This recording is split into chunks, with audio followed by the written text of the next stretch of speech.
sabi nga din po dito, sa krus din, pinarurusahan ang pinakamasamang tao sa panahon nila. Di po ba nung mga panahon na yon, sa kanilang mga pagkakasala, nung unang panahon po noon, na talagang pag sila nagkakasala ng matindi, talaga pong ang parusa, pinapako talaga sila sa krus. Doon talaga sila pinapatay. Ano po?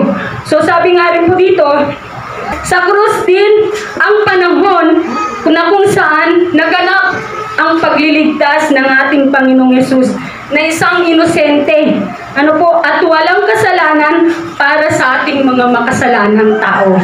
At sabi nga po, sa krus din po nakatago ang kaligtasan ng pagpapatawad sa kasalanan, at dito rin po pinapakita ng ating Panginoong Yesus na kung gaano tayo niya kamahal.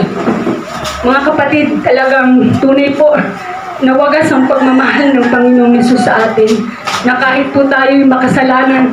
At sabi nga po, sa krus din, sabi doon na ang isang imahe na kung saan iniyak po tayo ng ating Panginoong Yesus at ipinanalangin sa kanyang Diyos Ama.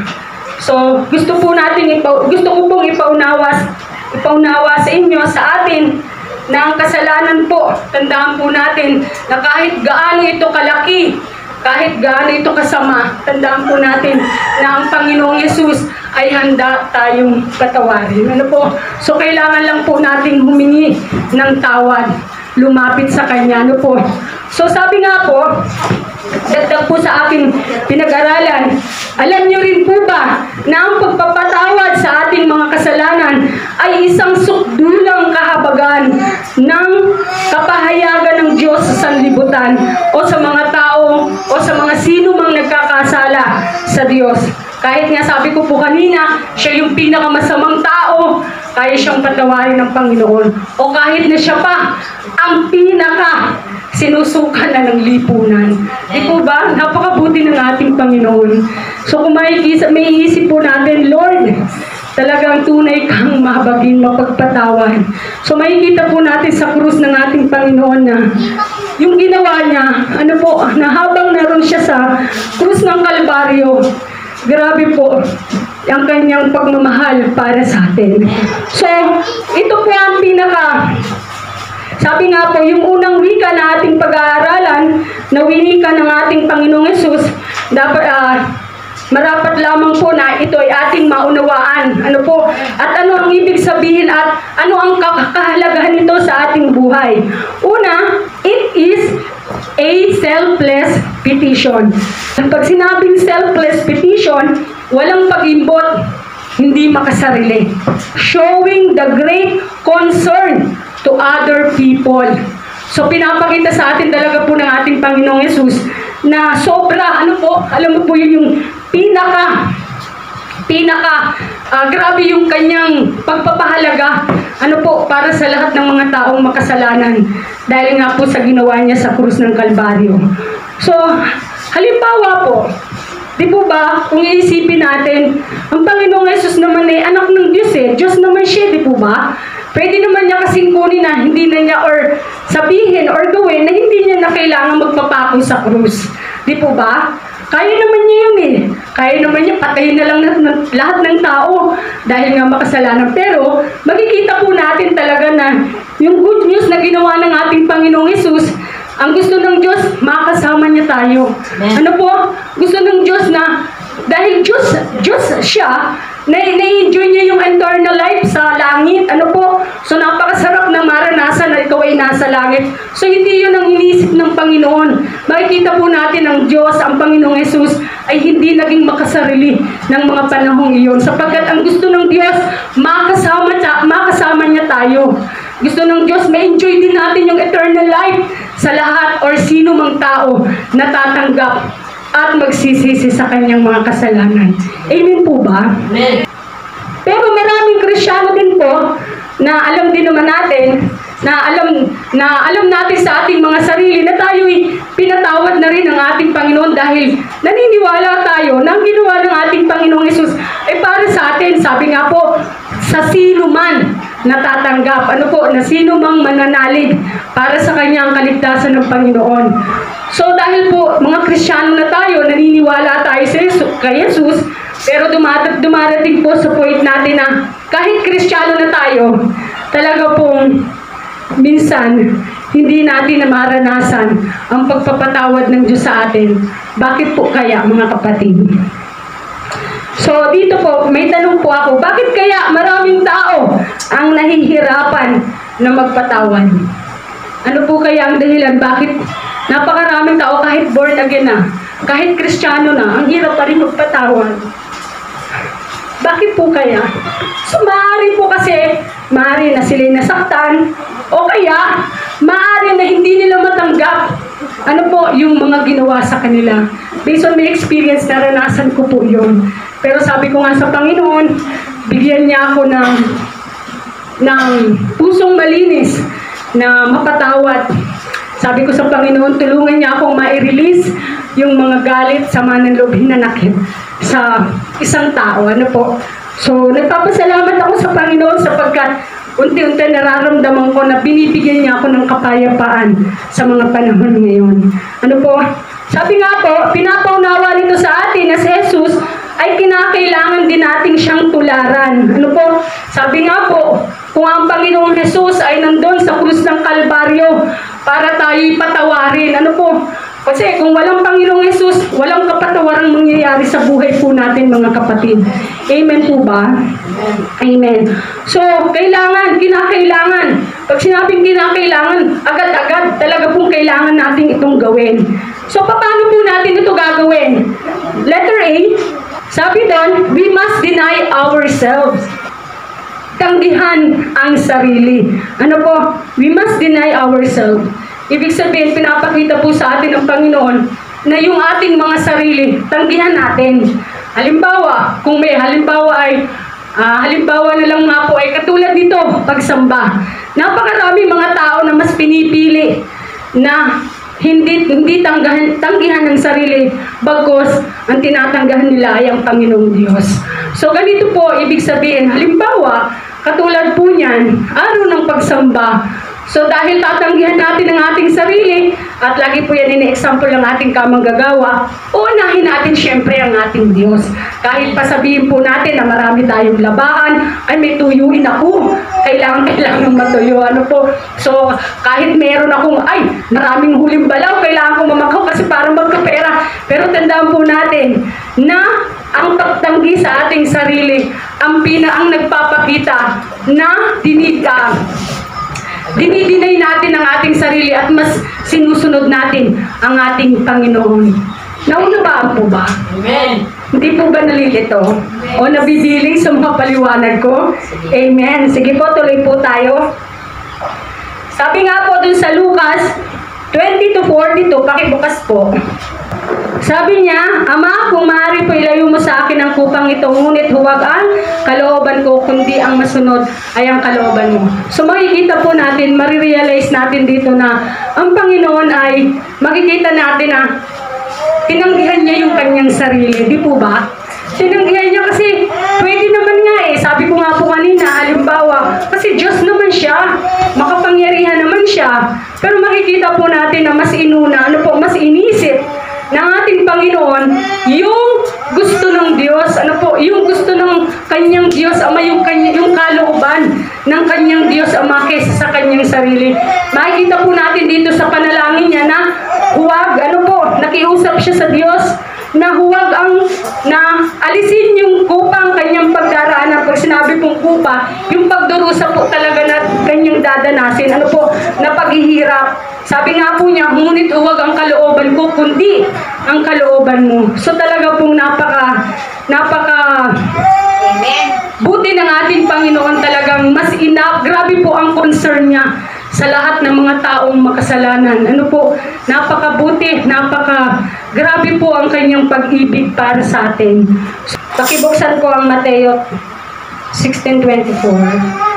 Sabi ng Panginoon, ang sino mang nagnanais sumunod sa akin ay kinakailangang itakwil niya ang kanyang sarili, pasanin ang kanyang krus, at sumunod sa akin. So talagang bilang po tayo mga mananampalataya ng Diyos, hinihingi ng Diyos sa atin na kung tayo ay nananampalataya sa Kanya, Sabi ng Panginoon, ang sino man, ang sino mang nagnanais ay itakwil niya ang kanyang sarili. So, totoo po yan.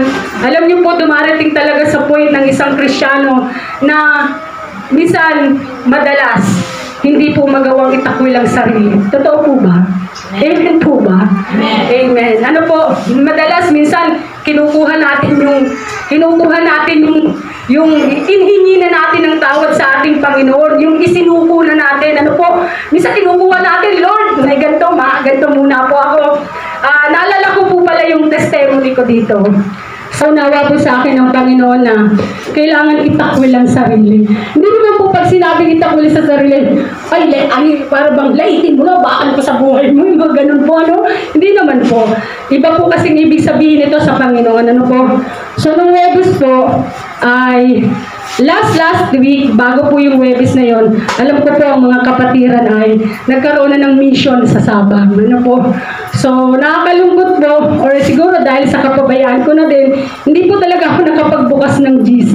Kaya hindi ko nalaman yung update ng mga panahon na yun na, naalala ko pala may gawain. Nagbukas lang po kasi ako noon, kinaumagahan na, pero nung hapon, naalala ko mga alas 4. Sabi ko, hindi na pala ako nakasama. Nalungkot po talaga ako.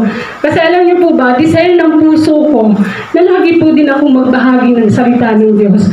Kasi alam ko po na ito lang yung paraan ng Panginoon sa akin para magamit niya ako.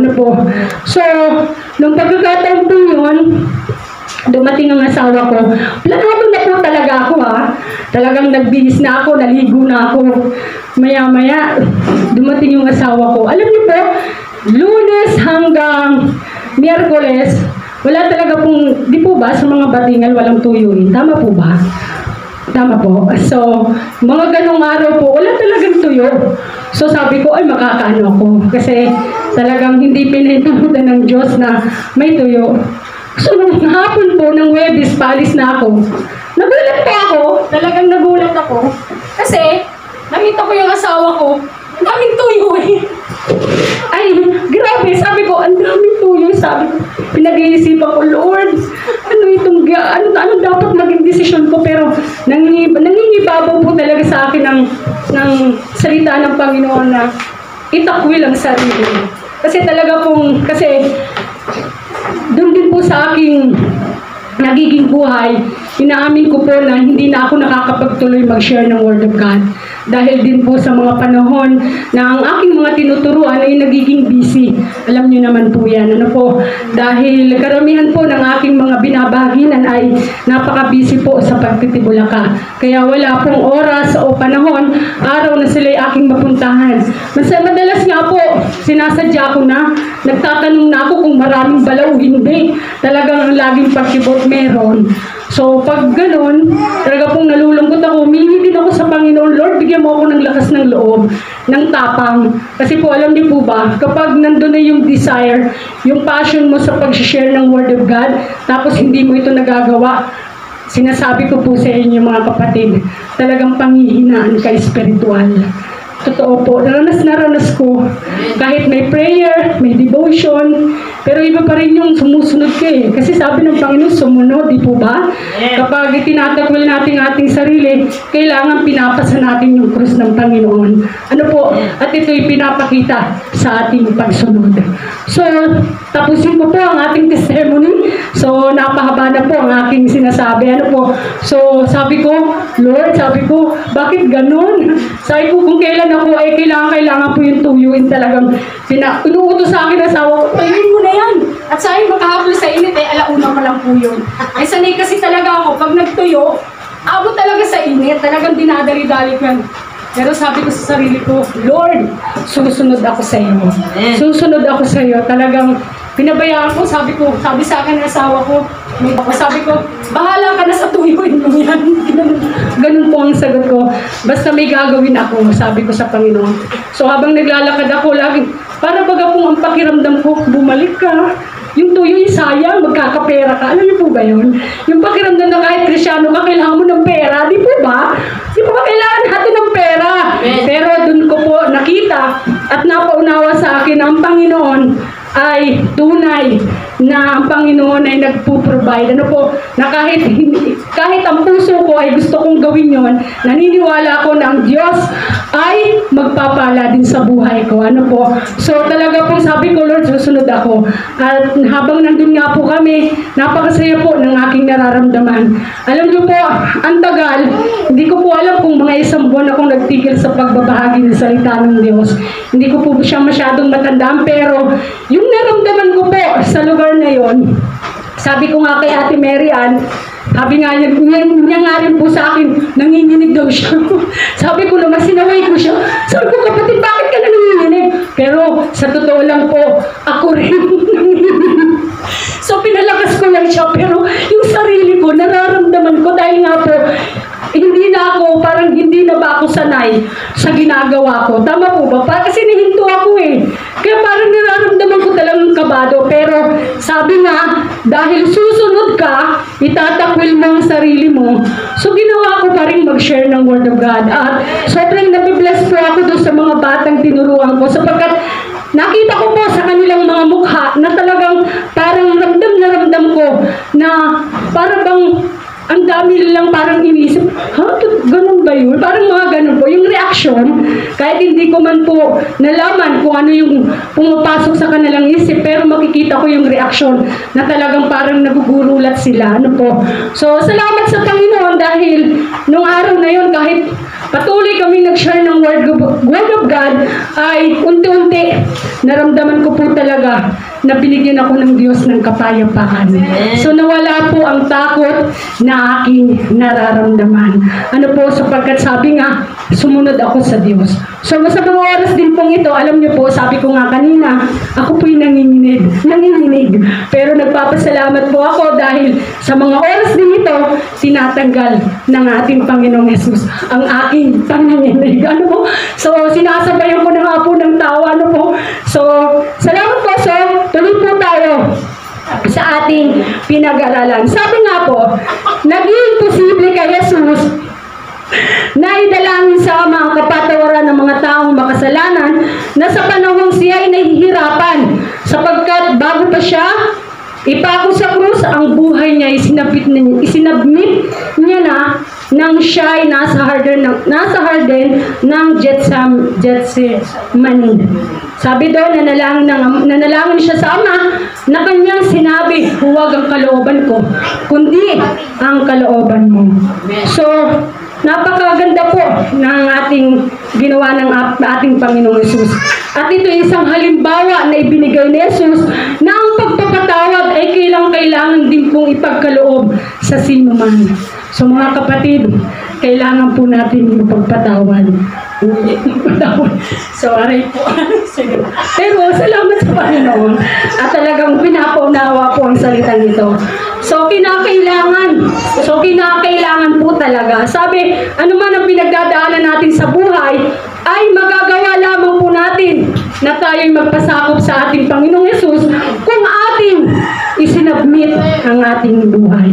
Amen po. Totoo po ito mga kapatid. Ano po, hindi lamang ako, kundi kayo nakakaranas na kapag talagang ating buhay ay isinuko na sa ating Panginoong Yesus, magagawa natin ang lahat, di po ba? Amen. Ano po, ranas na ranas po natin ito mga kapatid. Sabi nga po, hanggat hindi natin nagagawang isurrender sa Diyos ang ating buhay, mahirap para sa ating ibigay ang kapatawaran sa mga taong nakapanakit sa atin, lalo na kung hindi pa nawawala ang sakit at hindi pa lubusang nahihilom ang sugat sa ating kalooban. Totoo naman po talaga yan. Kasi nga po, sabi nga, kung lagi mong iisipin yung ginawa sa'yo, ay talaga namang parang nagsisimula na naman talagang, hindi po ba? Talagang yung galit, ano po, yung hinanakit sama ng loob talaga namang, ay mararamdaman mo talaga. Pero, tandaan nyo po, kapag sinurrender talaga natin sa Panginoon, hindi natin ang tulong sa Panginoon na alisin ang galit, hinanakit sama ng loob na meron tayo sa mga panahon na iyon. Ano po? Amen po ba? Sabi nga, subalit, sabi, inuulit po, kung nakasuko sa Diyos ang buhay natin, magiging bukas ang puso natin sa pagpapatawad para sa mga nagkakasala sa atin. So, amen. So, point B na po pala tayo. Letter B, we must be filled by the Holy Spirit. So magagawa po pala natin makapagpatawad kapag tayo ay, punong-puno, puspos ng banal na Espiritu. Totoo po yan. Alam niyo po ba na tayo, kahit tayo mga Kristyano na, dahil tayo ay tao, alam niyo po talagang meron tayong pakiramdam. Meron talaga tayong emosyonal na pakiramdam na talagang mangingibabaw, di po ba? Nangingibabaw talaga sa atin kapag ang nararanasan natin ay galit, talagang lumalabas po yan sa atin. Pero sabi dito, kapag tayo puspos ng banal na Espiritu, kaya natin na makapagpatawad sa mga taong nagkakasala sa atin. So, tanong ko po, posible po ba talagang makapanalangin ng kapatawaran sa isang tao? Kahit nasa panahon ng kanyang paghihirap. Amen. Tingnan po natin yung buhay dito ni Esteban. Kilala niyo po ba si Esteban? Yes. Sige po, pakibuksan ang Acts 7:55. Sabi dito, ngunit si Esteban ay puspos ng Espiritu Santo na tumingala sa langit at nakita niya ang kaluwalhatian ng Diyos at si Jesus na nakatayo sa kanan ng Diyos. So makikita po natin si Esteban na isa. Alam niyo po ba si Esteban na isa sa may pinakamatinding pananampalataya ng ang Panginoong Jesus ay nandito sa mundo. Isa siya sa mga pinili ng 12 lingkod ng Diyos. Yung mga 12 disciples, kasi po nung panahon na yon nagkaroon ng parang problema na nga po patungkol sa mga balo na walang asawa kung paano sila kakain. So, hindi ko na po maibuod sa inyo ang lahat, pero yun lang po ang natatandaan ko. Kaya isa si Esteban sa pinili ng 12 disciple na siya yung mga ngalaga dun sa mga Helenista po ata yung kundi ako nagkakamali sa mga Hudyo. Yung mga balo na kung saan ay nag-aaway-away sila. So yung parang siya yung naging nanguna, naging tagapanguna. So makikita po natin na si Esteban ay talagang napakalaki po ng pananampalataya sa Diyos. At siya po ay puspos talaga ng banal na Espiritu. So dito po si Esteban, noong dumating din po sa point na di po ba si Esteban ay namatay dahil sa pagbato. Binato siya ng mga tao. Dahil nga po nung kwento na ito, mahaba po ito pero sasabihin ko na lang po yung mga mas importanteng detalye. At ang haba din po talaga ng kwento na yun. So, si Esteban po dito ay nagtalumpati. Nung siya'y dinakip ng mga sinagoga, yung mga namamahala sa sinagoga, yung mga Saduceo, yung mga nag-aaral ng salita ng Diyos, nung panahon na yon si Esteban ay dinakip, pero nagkaroon po ng pagkakataon na si Esteban ay makapagpaliwanag, makapagkwento. So at ipinakilala po doon ang ating Panginoong Jesus na siya talaga yung tagapagligtas, siya yung Mesiyas. Pero sa kabila po talaga noon ay hindi pa rin nabuksan ang kanilang kaisipan sa paliwanag ni Esteban. At dumating yung point po na si Esteban ay meron din pong itong mga tagapagturo ito ng kautusan, mga Saduceo, ito ay lihim na may nag-udyok sa mga tao na binayaran po ng mga taong ito, ng mga nasa mga pinuno ng bayan, na sabihin na si Esteban ay nilalait niya si Moises at ang Diyos. So naging dahilan po ito para si Esteban ay mamatay. Hanggang po nung pagkatapos ng kanyang talumpati, ng kanyang pagpapaliwanag, ay talaga naman pong nagsigawan ang lahat ng tao at talaga naman pong pinatay siya. Binato siya hanggang sa mamatay. So makikita po natin dito si Esteban na grabe po ang kanyang puspos. Na banal na Espiritu. At nung panahon pong iyon, mga kapatid, nang si Esteban po ay mamamatay na, lumuhod po dito. Tingnan po natin yung ginawa ni Esteban dito sa Gawa 7:60. Buklat po, mga kapatid. Lumuhod si Esteban at sumigaw ng malakas, Panginoon, huwag mo po silang pananagutin sa kasalanan ito. Grabe po, ano? Gawin niyo po kung isipin sa sarili nating kaisipan kung ang buhay na ang kapalit. Tama pa po ba? Ano po ba? Di ba parang pag-iisip mo ang sarili, tama pa ba yun? Pero makikita po natin yung buhay ni Esteban. Ano po? Sa pagsunod sa Diyos, grabe po ang kanyang puspos sa kabila na siya'y mamamatay at sa kabila ng kanyang kamatayan ay hiniling pa rin niya na huwag pananagutin yung mga taong pumatay sa kanya. Ano po? Alam niyo po ba? Katulad din ng ating Panginoong Hesus. Ano po? Talagang makikita po natin sa Panginoong Hesus at kay Esteban na talaga namang po, sabi nga po ay kahit nasa bingit ng kamatayan at habang sila ay binabato, ang Panginoong Hesus ay pinapako, ay talaga naman kung idinalangin pa nila. Ano po? Hiniling pa talaga nila sa Panginoon, Lord, patawarin mo sila, huwag mo silang panagutin sa kasalanan ito. Di po ba sobrang, alam niyo po yung pag maisip natin, napakabuti ng ating Panginoon at grabe po ang kabutihan din ni Esteban. Ano po, ng mga panahon na yon. Amen po ba? Amen. Amen po? Sige po, tuloy po tayo. So, hindi madaling dumalangin mga kapatid ng kapatawaran para sa mga taong may kinalaman ng iyong pagdurusa. Ngunit hindi naman ito dapat maging excuse. Ano po? Para hindi tayo magpatawad sa mga nakakasakit sa atin.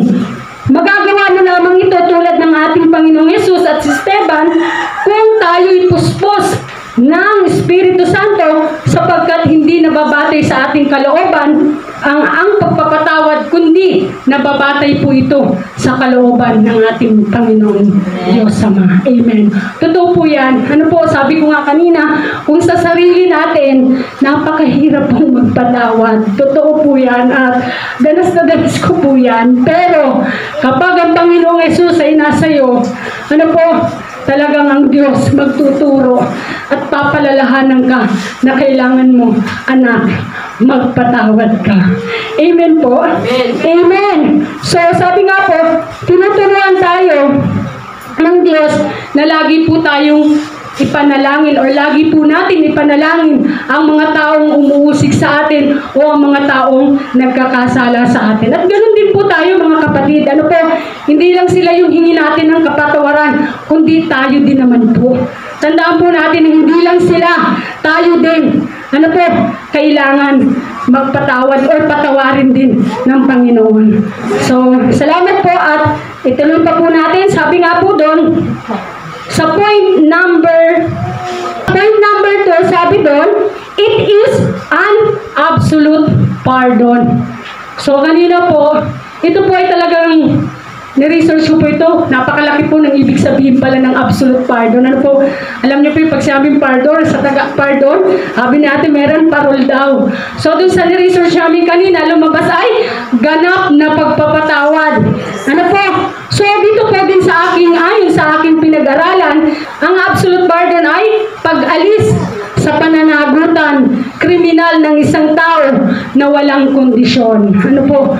So, pwede rin doon, nasabi doon, paraan para tuluyang mabura ang parusa sa isang tao gumawa ng krimen o pagkakasala.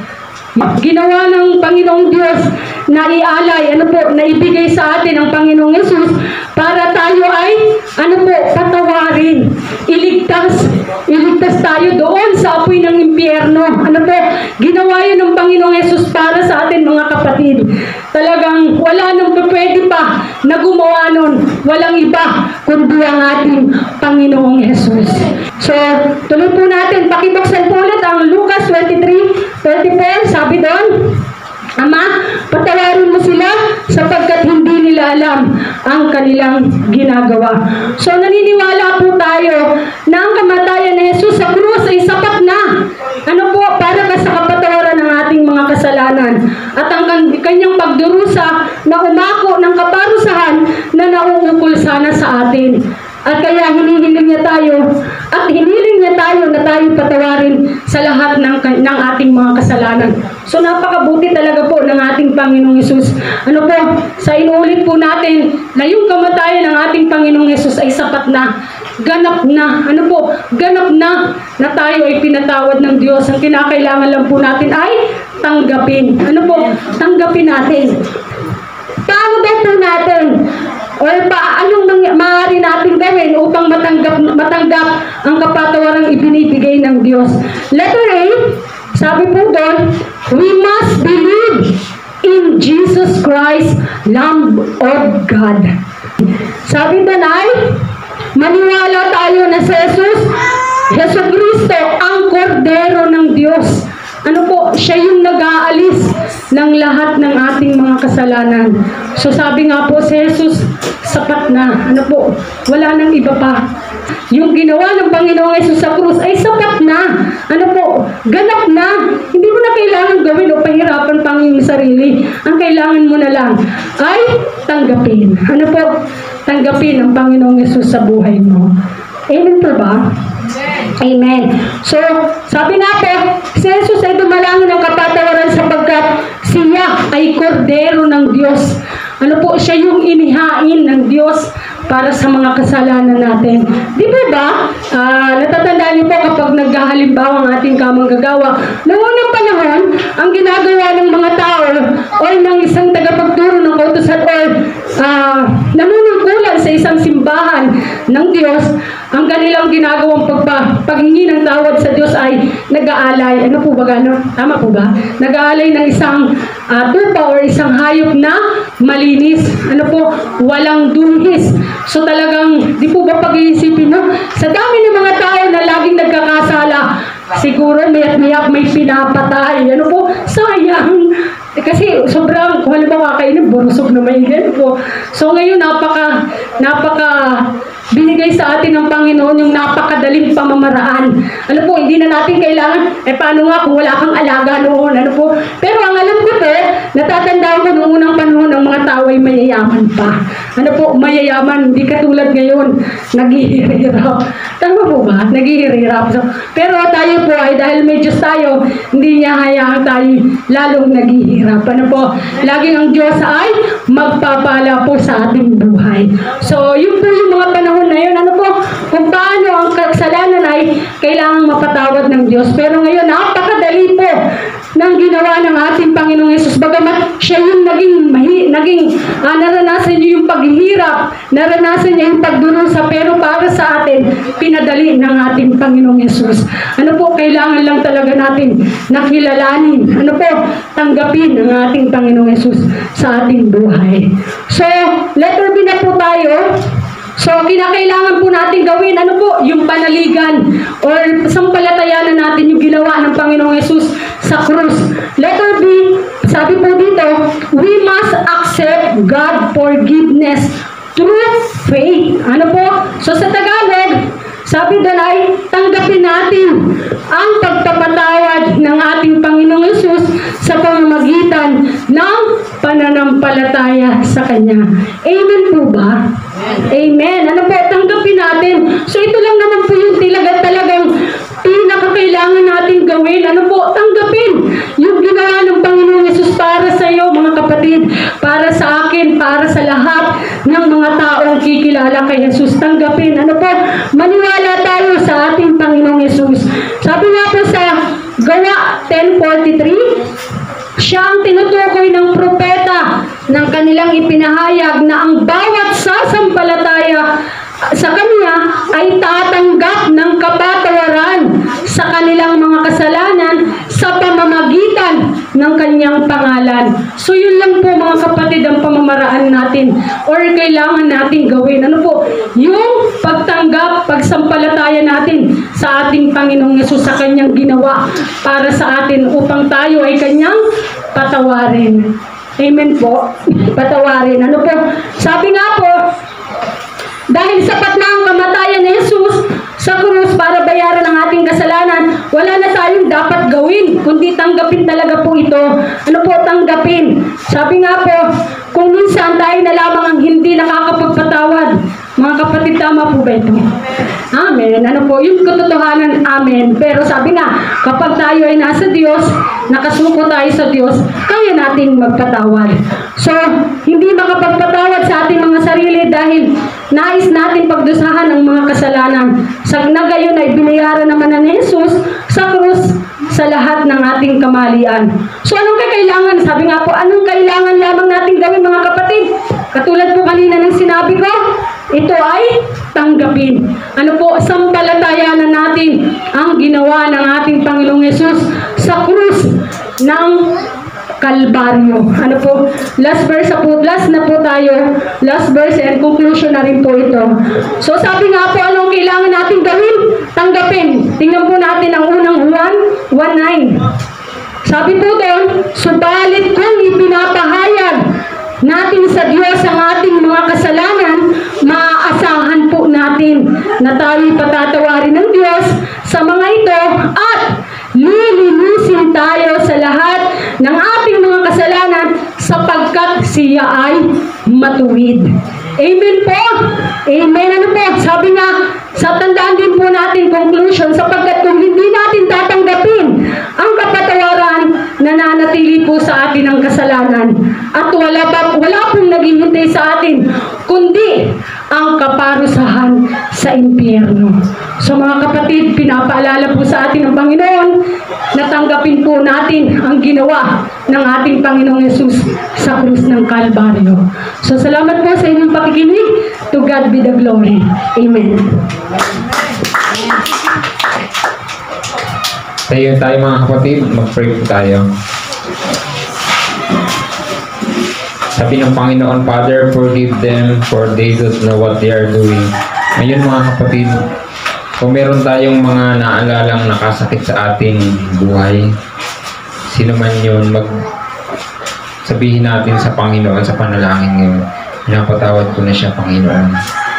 Gaano man kasakit yung ginawa niya sa atin, maghingi tayo ng tawad sa Diyos, di pa man natin siya nakikita, sabihin natin, Panginoon, ang taong ito, pinatatawad ko na. Pagpalain niyo po siya ang kanyang buhay. Panalangin natin sa Panginoon. Gamitin natin ang pagpapatawad ng Diyos na ibinigay sa atin para sabihin, Panginoon, ang taong ito, pinapatawad ko po. Sige po, pag-pray natin sa Panginoon. Yan po ang ibig sabihin ng mapatawarin mo sila sa nagawa nila. Hindi man nila alam ang kanilang ginagawa. Ngayon, kung sa tingin naman natin, hindi po ba ginawa na natin, nagpatawad po tayo. Kung sa tingin natin, meron po tayong nagawang kasalanan naman sa iba, humingi tayo ng tawad sa Diyos. Sige po, manalangin po tayo. Hihingi tayo ng tawad sa Panginoon. Patawad po, Panginoon. Ako po nagkulang po sa Kanya. Ako po ay nagkamali. Panginoon, patawad po. Linisin niyo ako, Panginoon. At idalangin natin sa Diyos na bigyan tayo ng panahon na personal na makahingi sa Kanyang tawad. Salamat sa biyaya niyo, Panginoon. Salamat sa mensahe na nagbibigay sa amin ng pag-asa. Purihin ka ngayong umaga. Sa pangalan ni Jesus. Amen.